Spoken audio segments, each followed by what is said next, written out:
Good morning mga idol. Magandang mga umaga po. Magprito tayong isdang. Tawag ito sa Bisaya, balok. Aywan ko ano sa Tagalog ito. Yung mahabang uso.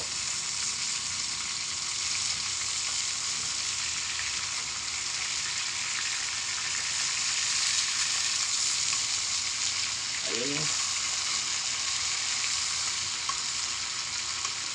Ito ang kanyang ulo. Itong ulo niya.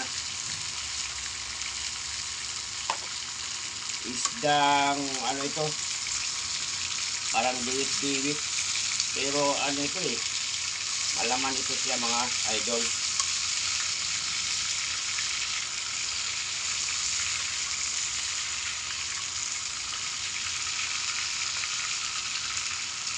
Wow.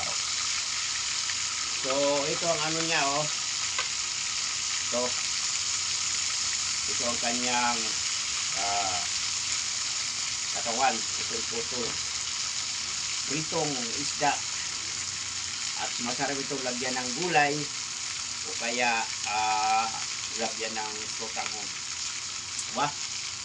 Thank you for watching. Good morning sa inyo lahat yan.